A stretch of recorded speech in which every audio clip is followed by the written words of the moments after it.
Assalamualaikum warahmatullahi wabarakatuh. Jumpa kembali dengan Hengki Reaction. Oke, selamat sore semuanya teman-teman ya. Jadi sore hari ini kita mau nonton lagi, yaitu tentang Pak Jokowi. Dan kali ini dibawakan oleh Ahmad Qodiri teman-teman. Oke, untuk videonya kita siapkan dulu dan mari kita tonton bareng. Dan langsung kita let's go. Tidak usah fitnah, tidak usah tuduhan Jokowi bohong. Dia sendiri mendeklarasikan dirinya, memproklamirkan dirinya itu bohong. Apa buktinya? Ini kasat mata. Laut teknik aku berbohong. Investor sudah mau masuk ke IKN dari Singapura sekian, dari Qatar sekian, dari apa sekian, ada sekian. Atau teknik aku berbohong. Wah itulah. Aku bilang investor udah ada, padahal tak ada investornya. Yang ada oligarki. Aku bawa ke sana. Mohon maaf, teman-teman yang mengkritik itu kan juga mungkin pergi ke sana kemari kan lewat jalan yang dibikin oleh Pak Jokowi, ya kan, naik pesawat di bandara yang dibikin oleh Pak Jokowi, seolah-olah bahwa Pak Jokowi nggak ada warisan sama sekali. Jadi itu visi aksinya Jokowi ya. Iya. Nah kalau di surveinya indikator ini kan sebetulnya ada pertanyaan-pertanyaan mengenai apa, mengenai banyak persoalan dan memang ada gradasi di situ harus diakui. Ya, kepuasan secara umum 75%. Undang-undang mana yang dirubah oleh Pak Jokowi? Sebutkan, buktikan. Jangan hanya asal bicara. Undang-undang yang mana? Dia bisa menjelaskan bos sendiri nantinya ketika dia sudah turun. Enggak, sekarang undang-undang yang mana yang dilanggar Pak Jokowi? Iya dong. Itu aja. Enggak. Adian bro, jangan ngomong. Itu akan nanti kita pertanyakan ketika sudah asal bunyi, jangan 20. Undang-undang yang Siapapun mana? tahu bahwa sebenarnya Gibran tidak cukup umur, tapi kan kita tidak mau kembali pada perdebatan itu. Kenapa kemudian undang-undang itu dirubah? Kenapa kemudian diadukan ke MK? Ada omnya di situ dan sebagainya. Kita tidak mau kembali pada perdebatan lama itu. Tapi bekerja untuk bisa melakukan kerja-kerja berat dan sukses itu harus tanpa beban. Pun belajar pun harus tanpa beban. Pak Jokowi bisa menjadi pembelajaran yang cepat karena tidak terlalu banyak beban. Mengajarkan sebuah ilmu baru pada orang yang punya banyak ilmu lama kesulitan karena gelasnya sudah merasa penuh 3/4 tumpah terus. Tapi kalau mengosongkan diri dituangkan apa sih enak. Sama Budiman. Kenapa lu gitu bos? Saya tidak setuju pendapatmu. Menurut saya Pak Jokowi justru kekuatannya bukan banyaknya literasi buku yang dia baca, bukan. Justru kemampuan untuk yang nggak relevan ya sudah. Oh kamu sudah baca ini, sudah tahu ilmu ini. Tapi zaman sekarang nggak relevan. Ya sudah, menentukan relevan nggak relevan itu butuh keringanan hati. Ya udah, ini bukan beban untuk saya kok. Saya belajar ini untuk membantu saya. Ilmu ini bukan untuk menjadi beban bagi saya belajar ilmu baru. Saya pikir itulah rahasia pembelajar cepat. Saya kira itu. Saya kira Pak Jokowi adalah pekerja tanpa beban, pembelajar tanpa beban. Pak Jokowi itu ngono lho, mentang-mentang. Lah iya. Padahal Pak Jokowi kalau nggak ada PDI Perjuangan juga aduh kasihan dah. Lo legal formal lo. Beliau jadi presiden tuh nggak ada kan ini. Legal formal. Kalau nggak ada PDI Perjuangan, Kasihan deh lu gitu loh. Itu kan kalimat itu menjadi tidak berlaku. Sebetulnya dia di PDI Perjuangan Jakarta gitu. Salah satu bukti ya kalau menurut saya. Nah, tetapi kan kemudian survei menunjukkan bahwa peluang Jokowi untuk menang Pilpres itu lebih tinggi daripada Ibu Mega. Sehingga akhirnya diputuskanlah bahwa Jokowi yang jadi calon gitu. Mungkin kurang lebih sama dengan atau mirip dengan kemarin tahun lalu PDI Perjuangan Bu Mega memutuskan calonnya Ganjar, bukan Puan lah. Mirip dengan seperti itu. Dan itu juga sebenarnya menunjukkan sisi positif Bu Mega, bahwa Bu Mega melihat hasil survei. Betul, tetapi itu sekaligus menjelaskan bahwa PDI Perjuangan itu tidak boleh ambil kredit 100% terhadap perjalanan politik Pak Jokowi. Betul. Nah, itu kan suatu situasi yang diimplikasikan oleh kalimat kalau nggak ada PDI Perjuangan, kasihan deh lu gitu loh. Itu kan kalimat itu menjadi tidak berlaku. Nggak berlaku. Kalau Jokowi ini nggak punya elektabilitas, lalu Anda tunjuk, itu berlaku. Tapi ketika Jokowi punya elektabilitas, berpeluang menang, maka kemudian, mohon maaf, jangan-jangan sebaliknya yang terjadi gitu loh. Bahwa Pak Jokowi lah yang menyelamatkan PDI. Garis miring, kalau nggak ada Jokowi, kasihan deh lu kan gitu. Bisa dibalik begitu. Nah, saya mau tambahkan juga, sebetulnya kalaupun bukan PDI Perjuangan, pasti banyak partai politik ya mau mencalonkan Pak Jokowi gitu. Gak ada nyali dia mau ketemu sama Mega. Oh, Pak Jokowi. Yakin aku nggak punya nyali. Karena apa? Dikejar bayangan. Karena apa? Dia sudah bisa merasakan dampak daripada kebohongan dia. Sama tipu-tipu taktik dia. Tipu-tipu kampung lah ya. Pak, ini gimana kalau saya dipanggil? Udah ngomong di Balai Gibran. Jangan lupa memilih ganja. Video tuh. Ingat, nggak ada lagi siapa. Opung kan waktu itu ikut lari pagi kan? Lo iya, berbondong-bondong kata si Bobi lagi dari sana supaya ini gitu. Cuma gampang dijengkal. Apanya itu, tipu-tipunya itu apa? Lihatlah gayanya si Bobi. Aku kan sebelumnya sudah di Gerindra, ya kan? Ya kan? Jadi nggak ada masalah gitu loh. Gila nggak? Kalau di Gerindra kasih tahu dong seperti PD. Aku udah di Gerindra. Jadi baru saja dalam perjalanan ke Metro TV, Mas Budiman menerima surat. Ya betul. Apa isi surat itu, Mas? Ya, saya diberhentikan dari keanggotaan saya, partai yang sudah secara formal saya ikuti sejak Desember 2004, kader sebagai anggota PDI Perjuangan, secara organisasional, tapi ya sebenarnya secara politis dan emosional sebenarnya sudah bahkan sejak kelas 6 SD saya sudah ikut kampanye PDI meskipun tentu saja waktu itu masih kecil ya. Oke, berarti Mas Budiman kaget menerima surat ini kan?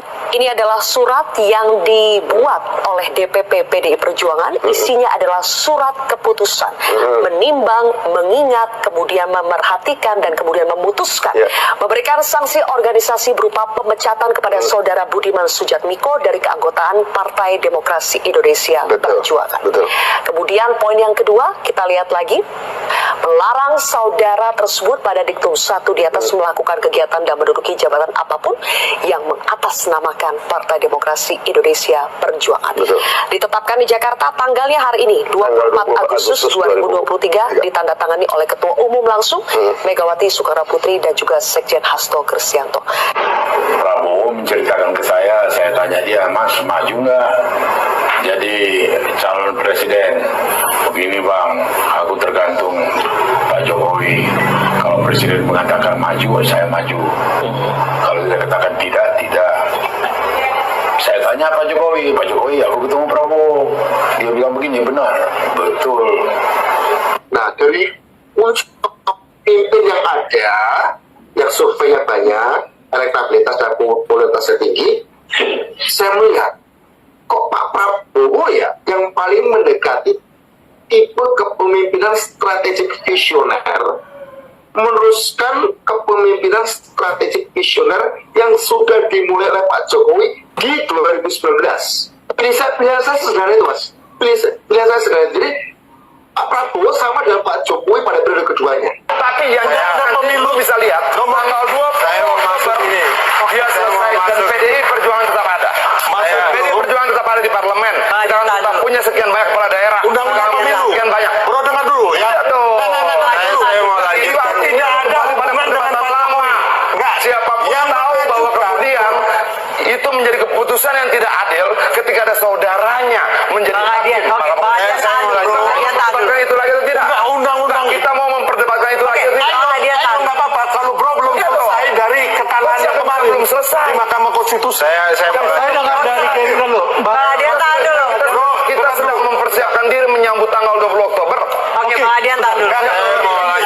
Undang-undang itu setahun lalu diajukan oleh 21 orang, bro, bukan oleh Pak Jokowi. Tahan dulu Bang Adian. Yang diperlukan oleh saudaranya dia begitu. Ketika 2019 dilantik, di situ Jokowi berteriak di gedung MPR, saya tidak punya beban.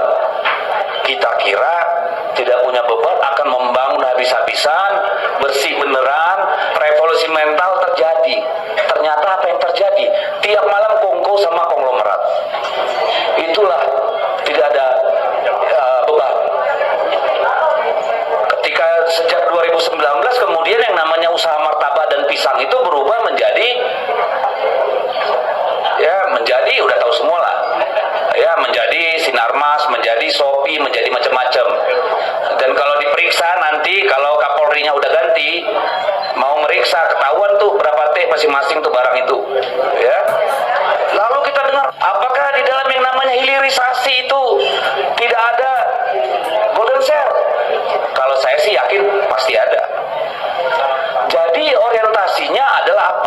Saya kemudian mendalami bahwa Jokowi ini memang manusia yang diasuh oleh syahwat kekuasaan yang luar biasa. Yang paling tinggi itu menjaga toleransi keberagamaan 86%, menyediakan pelayanan kesehatan yang terjangkau 85%, membangun sarana transportasi umum 84%, menyediakan pendidikan yang terjangkau 82%. Ya memang masih ada sih soal yang tidak puas ya, soal pendidikan terjangkau ini ada berapa? 16% yang nggak puas. Ada, bukan nggak ada sama sekali. Tapi kan mayoritas 82% puas. Menjaga ketertiban masyarakat 82% puas. Kebebasan berbicara 74% puas, yang tidak puas 21%. Nah ini yang mungkin ada Mas Ulil ya, yang mengatakan bahwa kita hidup di dunia itu atau menilai kinerja pemerintah itu jangan cuma satu dimensi aja, jangan cuma satu aspek gitu, jangan satu kemaslahatan aja, misalnya kayak demokrasi gitu.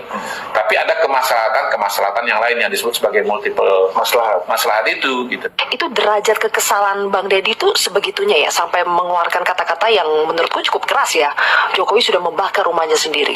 Ya itu kan hasil dari kata-kata Pak Jokowi sendiri kepada Andi Wijayanto. Ya, kalian hebat kalau bisa ngalahkan saya. PSI akan masuk parlemen, PD Perjuangan suaranya akan turun, lalu Ganjar akan kalah. Which mean kalau menurut saya bakar rumahnya. Kan itu aja, supaya publik gampang menangkapnya. Apa sih artinya itu berarti dia bakar rumahnya. Kalau saya sih sederhana aja. Maksudnya melakukan sesuatu yang merugikan tempat asalnya ya, Bang? Tempat di mana dia tinggal, dibesarkan, ya, dilindungi. Ya. Jadi sakit banget gak tuh, Bang?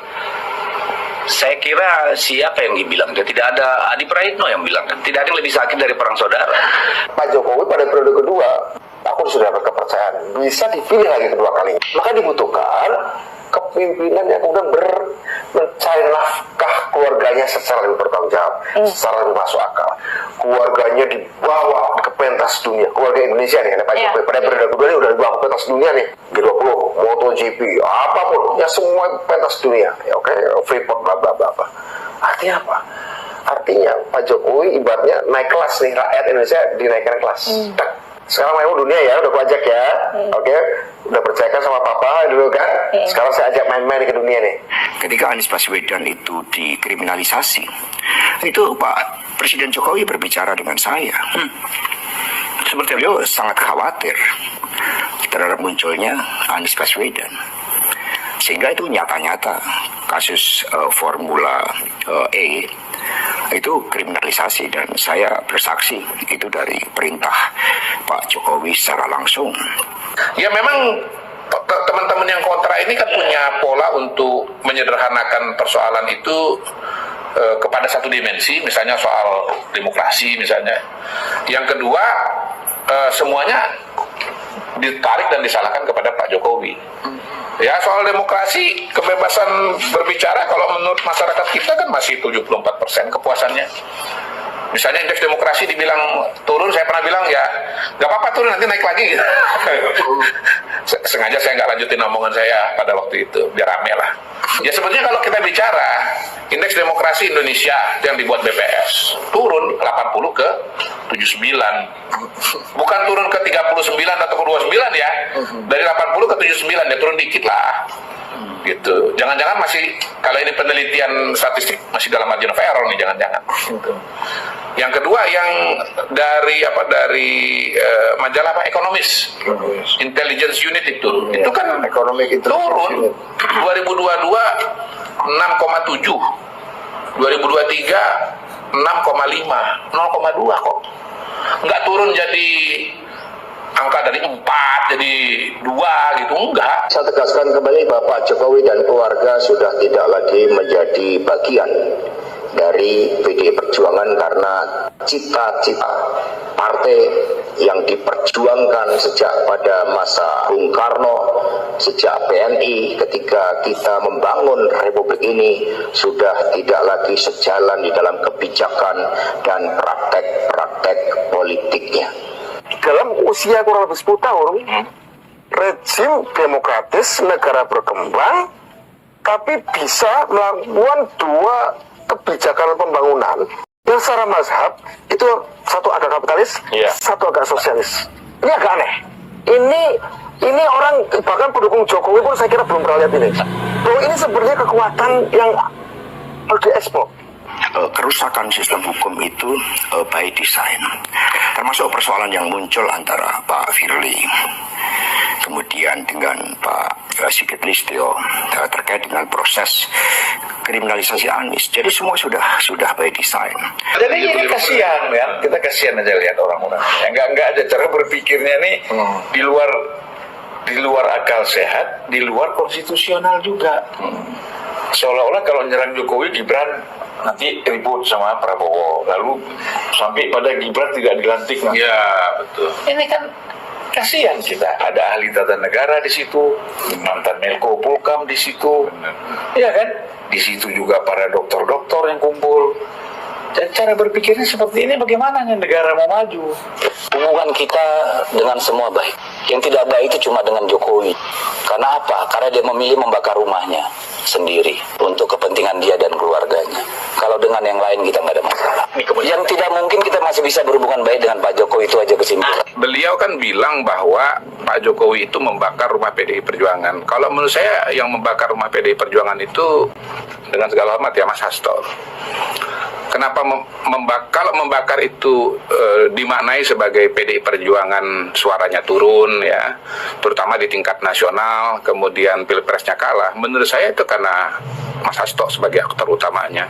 Di tempat ini saya pernah mengatakan bahwa seandainya panglima perang pemilunya PDI Perjuangan itu pada tahun 2024 ini adalah Mas Bambang Pacul Halan, saya yakin ceritanya akan sangat-sangat lain dan sangat-sangat berbeda. Polarisasi dan dividen. Nah, saya menganggap Mas Pacul itu adalah orang yang berangkat dari fakta dan data. Beliau adalah tipologi fakta dan data, tim fakta dan data. Tapi kenapa kan gini ya, kita kan tahu ya kalau misalnya banyak perusahaan-perusahaan teknologi gitu misalnya itu harus tutup gulung tikar karena teknologinya nggak bisa adaptif lagi dengan zaman. Nah, buktinya kalau tidak bicara fakta dan data, orang selevel sekjen partai PDI Perjuangan harusnya udah tergulung zaman juga dong. Artinya kan dia masih survive di situ, masih eksis di situ, pasti ada diferensiasi yang dimiliki gitu. Kali menang pemilu partainya ya. Mas Hasto ini mirip dengan undang-undang pemilu, dia tergantung pemilu undang-undang edisi tahun berapa. Jadi saya ngelihat Mas Hasto yang berbeda loh di tahun 2024 dengan 2019-2014. Tiba-tiba muncul suatu persoalan.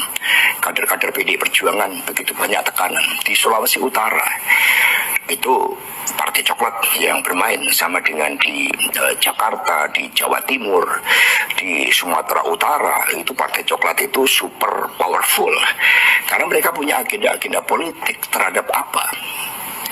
Aliansi kekuasaan sang raja dengan Jokowi.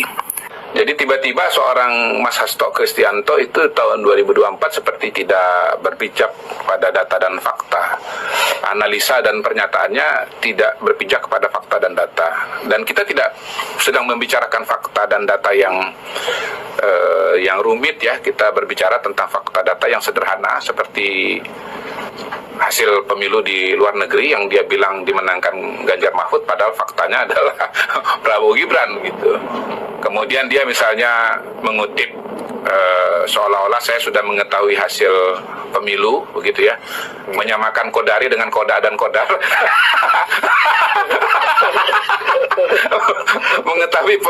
mengetahui hasil Pilpres sebelum pencoblosan ya, itu kan menyamakan Kodari dengan Koda dan Kodar. Padahal sebetulnya saya tidak pernah mengatakan hasil nasional ya, dan bukan hasil pemilu, tetapi itu adalah Pilkada Jakarta, survei Pilkada Jakarta dan hasil survei pada bulan Desember ya, pada saat materi itu saya sampaikan gitu. Jadi hal-hal yang sifatnya sangat mendasar atau fundamental itu beliau sepertinya lepas dari fakta dan data itu. Mengapa ini saya sampaikan? Saya pikir semuanya udah selesai ketika Pilpres. Kita kita juga sudah datang, seluruh anggota legislatif PDI Perjuangan hadir semua. Diminta hadir oleh Bu Mega. Perintah langsung Ibu tertulis menghadiri, wajib hadir pelantikan Presiden Prabowo Subianto dan Wapres Gibran. Tapi ternyata itu tidak cukup. Bahkan kemudian saya diancam informasinya A1. Mau dijadikan tangga itu kasus yang sangat tidak jelas. Makanya untuk DPD Jakarta, untuk wilayah Jakarta. Iya, untuk apa? Untuk paslon, kan? Ya paslon di DKI Jakarta. Ya, maksud saya. Kenapa saya bacakan hasil di Jakarta? Nah, waktu itu saya bicara forumnya, bicara TKD, tim kampanye daerah di DKI Jakarta. Gitu. Jadi cara kita melihat Mas Hasto ini menurut saya ya sangat berbeda dulu dengan sekarang. Gitu. Jadi ya itulah yang saya bilang Mas Hasto itu terkubur pada tahun 2024. Pada tahun 2014-2019 beliau bersinar. Nah, kita objektif sajalah bahwa tahun 2014-2019 PDI-nya menang, kan? Lalu suaranya naik. Pilpres ini kan pilpresnya kalah dengan sangat telak. Untuk memutus syahwat kekuasaan yang terus-menerus dipertontonkan oleh seorang Joko Widodo. Kami terus terang bersimpati dan kasihan melihat Presiden Prabowo ketika kami melihat beliau tidak dihormati selayaknya sebagai seorang presiden.